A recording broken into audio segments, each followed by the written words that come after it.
Assalaamu calaykum. Soo dhawaada saaxiibayaal, meel kasta oo aad ka joogtiin dunida daafeeda. Magacaygu waa Axmed Faarax, halka aan nagala socotiinna waa Himila Media Production. Saaxiibayaal, muuqaalkan waxaa ku baran doonaa sidaad hore ku soo aragteenba sida loo qaybiyo waqtiga taleefanka ama waqtiga aad isticmaalayso taleefanka. Laga yaabay adoo ku jira waqtiyada qaar waxbarashada in taleefankaaga messengerka oo kale fariimo kaaga yimaadaan ama WhatsAppka, Instagramka iyo wixii la midka ah, kadibna aad ku mashquulsid. Haddaba muuqaalkan waxaa kugu tusayaa waqtiga aad ku jirtid waxbarashada sidaad iskaga xiri lahayd adeegyada quseeya waxbarashada maaha guud ahaan adeegyada kale. Waqtiga ku jirtid nasiinada sidaad iskaga xiri lahayd adeegyada aad u baahan tahay inaad waqtiga nasiinada isticmaashid maaha guud ahaan adeegyada kale. Haddaba u diyaar garow muuqaalka oo dhammaystiran.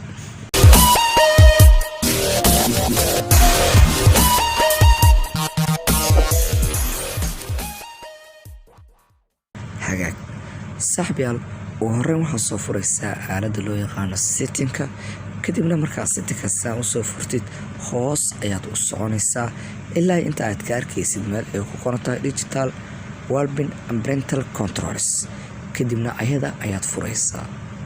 Halkan markaad saan u furtid, sidoo kale hoos ayaad u soconaysaa ilaa inta aad ka arki doontid meel ay ku qoran tahay Focus Mode. Hagaag saaxiibayaal, sida halkan ugu jeedidba laba qaybood ayaa meeshan ka kooban iyo weliba qayb saddexaad oo ah add work time, me time iyo add. Saddexdaas option ayaa meeshan ka kooban oo Focus Mode hoos imaato. Haddaba saddexda option iyo waxa ay kala qabtaan. Hagaag haddii aan ugu hormaro work time oo ah waqtiga shaqada aan ku dhufto, marka aad ku jirtid shaqada waxaa laga yaabaa intaanu application inaad u baahan tahay kaliya Play Store-ka, message-ka, phone-ka iyo setting-ka iyo weliba adeegyo kale oo aad markaas u sii baahan kartid. Haddii uu jiro application kale oo aad u baahan tahay, idida ayaad ku dhufanaysaa, kadibna applicationadan ayaa midkood ka soo xulanaysaa. Hadana waxaa leeyahay kaamirada kale waan u baahanahay, contacts-ka waan u baahanahay, sidoo kale waxaan u baahanahay drive-ka. Kadibna waxaa leeyahay done.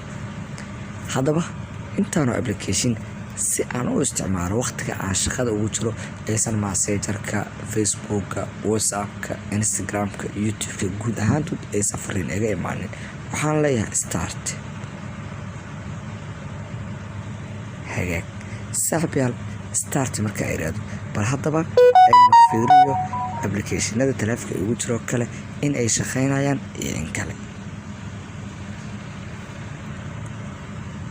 Hagaag waxaad u jeedaa guud ahaan applicationada kale inay noqdeen kuwo cadaan ah oo aysan ahayn kuwa hadda aan u diyaarsanayn in ay shaqeeyaan. Haddaba sidaan u furayaa oo iskaga furayaa barnaamijkan. Halkan hoose waxaad u jeedaa inay ku qoran tahay ND Focus Mode. Halka ayaad ku dhufanaysaa, kadibna hal mar oo kale aan bal aragno applicationada taleefanka iyo siday isku bedeleen. Hagaag waxaad u jeedaa applicationadii in ay yihiin kuwo si toos u shaqeyna oo sidii hore ay ku soo noqdeen.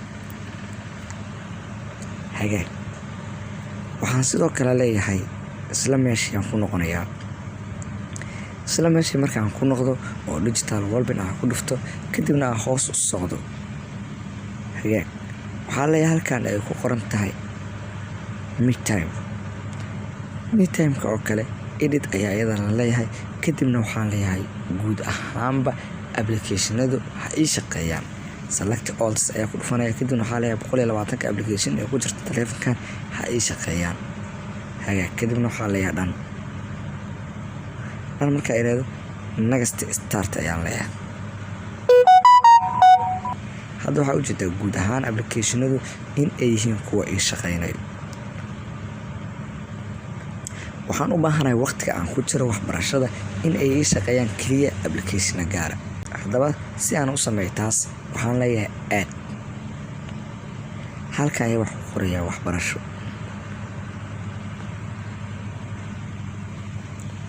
Hagaag waxbarashada marka ay raado kadibna waxaa leeyahay folderkan save aan leeyahay. Waqtiyada aan ku jiro waxbarashada applicationada u baahanahay waa kuwe. waa applicationada kala duwan. haddii ay jiraan applicationada ee cashiro iyo waxaad ku isticmaashid waad u baahan tahay. calculatorka waa u baahan tahay, calendarka waa u baahan tahay, camerada waa u baahan tahay, sidoo kale chromekana waad u baahan tahay. hagaag haddii ay jiraan application kale oo aad u baahan tahay sida excelko kale iyo wixii lamida oo markaas aad u baahan tahay waad ku soo daraysaa. kadibna waxaa leedahay dhan, markaas waxaa leedahay start.